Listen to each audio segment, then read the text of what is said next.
علیکم ورحمۃ اللہ وبرکاتہ۔ M T A international German studio سے ہم پروگرام راہ ہدیٰ کے ساتھ حاضر ہیں۔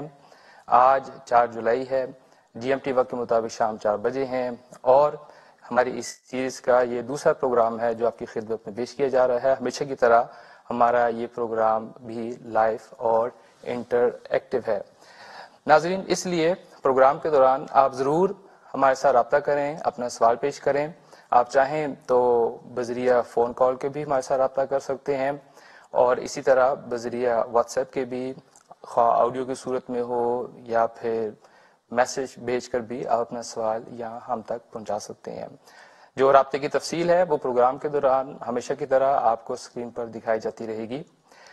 ہمارے آج کے اس پروگرام میں ہمارے ساتھ شریک گفتگو ہوں گے، آپ کے سوالات کے جواب دیں گے مکرم محترم شمشاد احمد قمر صاحب، اور اسی طرح مکرم و محترم حفیظ اللہ برہانہ صاحب۔ ہمارا آج کا بھی یہ پروگرام دنیا میں موجودہ وبائی صورتحال کی وجہ سے اس کا سیٹ اپ اسی طرح سے ہے کہ جو ہمارے شرکاء ہیں، ہمارے پینلسٹ ہیں، ان کو ہم بذریعہ ویڈیو لنک کے ہمارے ساتھ یہاں گفتگو میں شامل کریں گے۔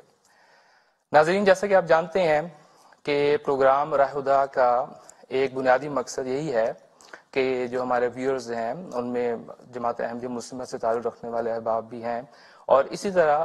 وہ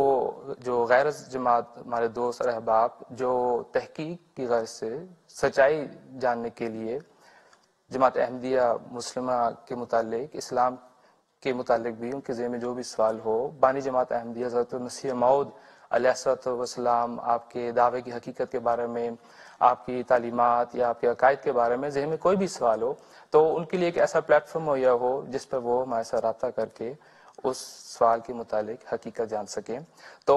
آپ سے ایک بار پھر ہم یہ درخواست کرتے ہیں کہ آپ ضرور ہمارے ساتھ رابطہ کریں، آپ کے ذہن میں جو بھی سوال ہو تو آپ ہمارے سامنے آپ یہاں پیش کریں، انشاءاللہ ہم کوشش کریں گے اس کو یہاں ساتھ شامل کریں۔ ناظرین، جماعت احمدیہ وہ جماعت ہے جس کی بنیاد حضرت مسیح موعود علیہ السلام نے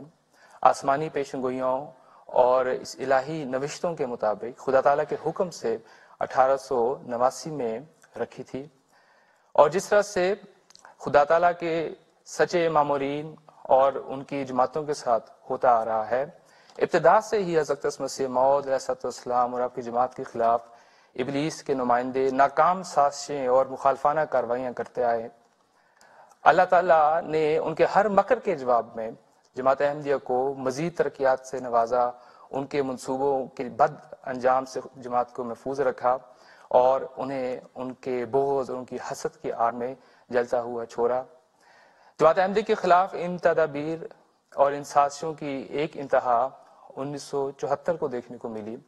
جہاں اس مسیح الزمان کی پیاری جماعت کے خلاف حکومتی لیول پر اوپنلی، اور ظلم کی بات یہ کہ ہمارے پیارے آقا رسول کریم صلی اللہ علیہ وسلم اور آپ کے اس پیارے دین اسلام کے نام پر جماعت احمدیہ کے خلاف نفرتیں پھیلانے اور اشتعال انگیزی کرنے کا ایک نیا باب باندھا گیا۔ ایک لمبے منصوبے کے تحت جماعت احمدیہ کو ناحق غیر مسلم قرار دے کر اس کو بنیادی حق چھین لیا گیا، جس کا اختیار صرف اور صرف خدا تعالیٰ کو ہے۔ کسی دنیاوی حکومت یا پارٹی یا جماعت یا فرد کو یہ حق حاصل نہیں ہے۔ خدا ہی ہے جس کی پاتال تک نظر ہے، جو انسانوں کے دلوں کے مخفی در مخفی رازوں سے واقف ہے، اور اسی کے آگے ہم سب جواب دہ ہیں۔ اصل میں حضرت مرزا غلام احمد صاحب قادیانی مسیح الزمان علیہ السلام کی جماعت کو کیا غیر مسلم قرار دینا تھا؟ ہمارے آقا دو جہاں حضرت محمد مصطفیٰ صلی اللہ علیہ وسلم کا اس جماعت کے متعلق فرمان کہ ما انا علیہ و اصحابہ کی علامت ایک نئی شان کے ساتھ سامنے آئی۔ اسوہ رسول صلی اللہ علیہ وسلم اور آپ کے صحابہ کی تاریخ ایک بار پھر دہرائی گئی، جس میں ہم نے دیکھا کہ مشرکین مکہ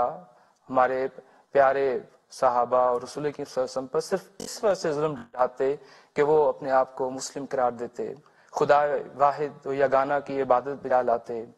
اور اسلامی شعار اپنانے کی کوشش کرتے۔ بہرحال 1974 کی قومی اسمبلی کی بات ہو رہی تھی، جس میں موجود 72 فرقوں کے نمائندگان نے جماعت احمدیہ کو متفقہ طور پر غیر مسلم قرار دیا۔ اس حوالے سے ہم نے گزشتہ جماعت، آپ نے ایم ٹی اے پر بھی دیکھا، یوٹیوب کے چینل پہ بھی دیکھا کہ گزشتہ دنوں ہم نے ہمارے مخالفین سے کچھ سوالات کیے، ان کے سامنے کچھ سوالات رکھے تاکہ ہم ان سے ان کا عقیدہ اور ان کو بھی سمجھ سکیں کہ وہ کس حوالے سے اس کو اب دیکھتے ہیں، اور اسی طرح جو سادہ لوگ مسلمان ہیں ان کے سامنے بھی حقیقت سامنے آئے، وہ سمجھے کہ کس طرح سے ان کو دھوکہ دیا جا رہا ہے۔ تو ہم نے ان کے سامنے یہ سوال رکھا تھا کہ کیا آپ لوگوں کے ایک دوسرے کے دائرہ اسلام سے خارج ہونے کے فتاوی آج بھی قائم ہے یا نہیں ہے؟ تو اگر ہیں تو جہاں جماعت احمدیہ کے خلاف آپ نے ان فتاوی کی بنیاد پر آئینی ترمیم کروائی ہے، تو تم اپنے ان مخالف فرقوں کے خلاف کیوں نہیں یہ آئینی ترمیم کرواتے؟ اور اگر وہ فتاوی قائم نہیں ہے تو کیا آپ لوگوں نے اپنے امام اور اپنے پیشوا کی تعلیمات سے لا تعلقی اختیار کر لی ہے؟ تو بجائے اس کے کہ اس کا سیدھا سادہ سمپل جواب دیتے، الٹا سوال در سوال کی الجھنوں میں پھنس کر بات پھیرنے کی کوشش کی گئی، اور جماعت احمدیہ عالمگیر اور لاہوری جماعت کا جو اختلاف ہے اس کی طرف بات لے گئے، اور یہ مطالبہ شروع کیا کہ کیا آپ لوگ جو بھی ایک اختلاف رکھتے ہو کہ ایک جماعت احمدیہ حضرت مسیح موعود علیہ السلام کا وہ مقام سمجھتی ہے جو رسول کریم صلی اللہ علیہ وسلم نے فرمایا ہے، جو قرآن اور اقوال سلف صالحین سے ثابت ہے کہ آپ ایک امتی نبی ہیں، جہاں دوسرا گروہ یہ سمجھتا ہے کہ آپ نبی نہیں ہیں بلکہ ایک مرسل کی حیثیت سے آئے ہیں۔ بہرحال اس اختلاف کو وہ لے کر وہ ہم سے مطالبہ شروع کر رہے ہیں کہ